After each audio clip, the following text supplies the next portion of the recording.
Pada zaman dahulu, di tanah Parahyangan, pada sebuah kerajaan yang dipimpin oleh seorang baginda raja yang ditemani oleh seorang ratu yang hanya memiliki seorang putri. Putri tersebut bernama Dayang Sumbi, yang terkenal dengan kecantikan dan juga kecerdasannya. Namun, ia juga terkenal dengan sifat manjanya. Di suatu pagi, pada saat Dayang Sumbi sedang menjahit, ia merasa tak enak badan. Ia secara tidak sengaja menjatuhkan pintalan benangnya ke lantai berkali-kali. Ya ampun, lagi-lagi pintalan benangku terjatuh.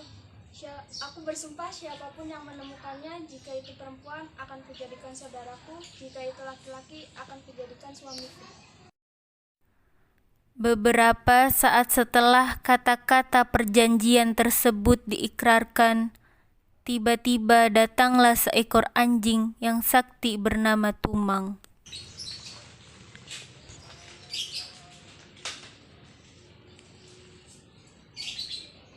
Ini pintalan benangmu, Tuan Putri. Hah? Kenapa engkau yang mengambil pintalanku? Kenapa seekor anjing yang mengambil pintalan benangku? Berarti, mau tak mau, aku harus melaksanakan sumpahku dan menikahi anjing ini. Selanjutnya, Dayang Sumbi dan seekor anjing yang bernama Tumang hidup berbahagia dalam mahligai rumah tangga. Dalam rumah tangga mereka, Dayang Sumbi dan Tumang dikaruniai anak laki-laki yang gagah dan tampan. Anak tersebut tumbuh dan berkembang layaknya seorang anak laki-laki pada umumnya. Anak laki-laki ini dinamakan Sangkuriang. Dalam perjalanan pertumbuhan Sangkuriang, keseharian Sangkuriang selalu ditemani oleh Tumang, yang selama ini ia ketahui hanyalah seekor anjing biasa yang selalu setia menemaninya, bukanlah sebagai ayah kandungnya. Dalam perjalanan waktu yang senantiasa bergulir, Sangkuriang berkembang dan tumbuh menjadi seorang pemuda yang tampan, rupawan, dan gagah. Pada suatu ketika, Dayang Sumbi memanggil putranya Sangkuriang. Ananda Sangkuriang, Ananda Sangkuriang.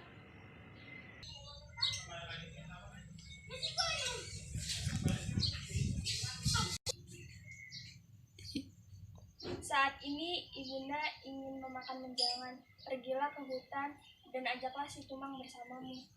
Baiklah, Ibunda. Setibanya Sangkuriang di tengah hutan, Di mana aku bisa memperoleh menjangan yang besar?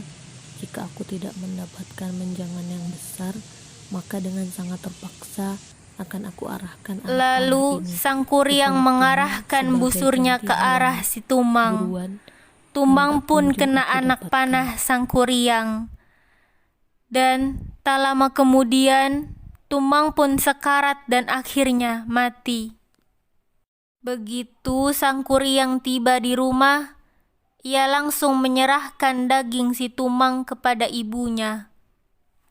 Beberapa saat setelah makan selesai, Dayang Sumbi teringat akan si Tumang. Ada apa Bunda memanggilku? Kau tahu di mana si Tumang berada? Kenapa dia belum pulang juga? Maafkan aku, Bunda. Tumang telah mati di tanganku.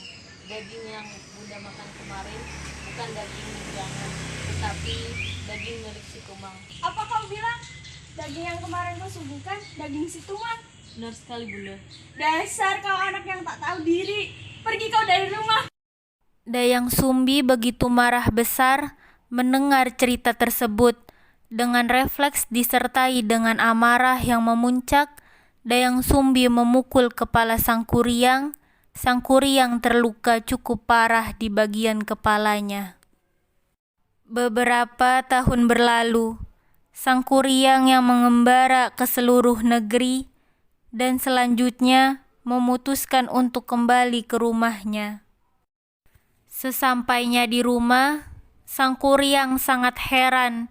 Banyak perubahan yang terjadi pada kampungnya. Kemudian, ia bertemu kembali pada ibunya. Namun, keduanya tidak saling mengenal. Hai Nona manis, aku ingin melamarmu. Apakah kamu mau jadi istriku? Baiklah, aku bersedia menjadi istrimu. Suatu ketika Sang Kuryang meminta tolong Dayang Sumbi untuk merapihkan ikat kepalanya, dan Dayang Sumbi pun menuruti kemauannya. Dayang Sumbi sangat kaget melihat kepala Sang Kuryang terdapat bekas luka yang amat jelas di kepalanya. Sang Kuryang, bekas luka apakah ini? Bekas luka ini dulu aku pernah dipukul oleh ibuku karena telah membunuh anjing kesayangannya. Ya Tuhan, kamu Sang Kuryang anakku. Bagaimana ini? Mana mungkin aku menikahi anakku sendiri? Aku harus mencari cara untuk membatalkan pernikahan ini. Dayang Sumbi semakin bertambah bimbang. Kau bohong, kau hanya tidak mencintaiku kan? Makanya kau mengarang cerita yang tidak-tidak supaya pernikahan kita gagal. Tidak, aku menceritakan yang sesungguhnya. Setelah panjang lebar Dayang Sumbi menjelaskan mengenai dirinya dan putranya serta anjing yang bernama Tumang, namun Sang Kuryang tetap tak mau mendengarkannya dan bersikeras hendak menikahi Dayang Sumbi.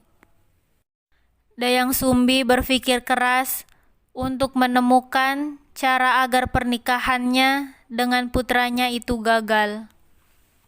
Apa syarat yang kau ajukan? Aku ingin engkau membuat bendungan dan semua perahu untukku. Syarat itu harus selesai sebelum fajar tiba. Baiklah, akan aku laksanakan segala persyaratan yang kau ajukan. Lalu Sang Kuryang pun pergi. Kemudian ia mengerahkan segala kesaktiannya dan memanggil para jin-jin untuk membuat bendungan dan perahu untuknya.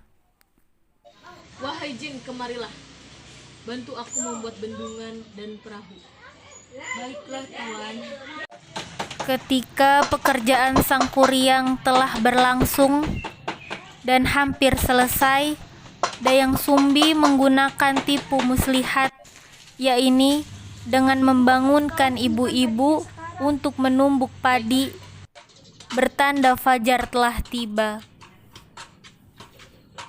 Sang Kuryang berhenti melakukan pekerjaannya, dan para jin pun pergi secepatnya karena mengira fajar telah tiba. Namun Sang Kuryang menyadari bahwa ini adalah tipu muslihat dari Dayang Sumbi. Sang Kuryang pun marah dan mengutuk Dayang Sumbi. Lalu ia merusak bendungan yang setengah jadi yang ia buat bersama para jinnya. Karena marah yang tak tersalurkan, Sang Kuryang pun menendang perahu tersebut dan jatuh dalam keadaan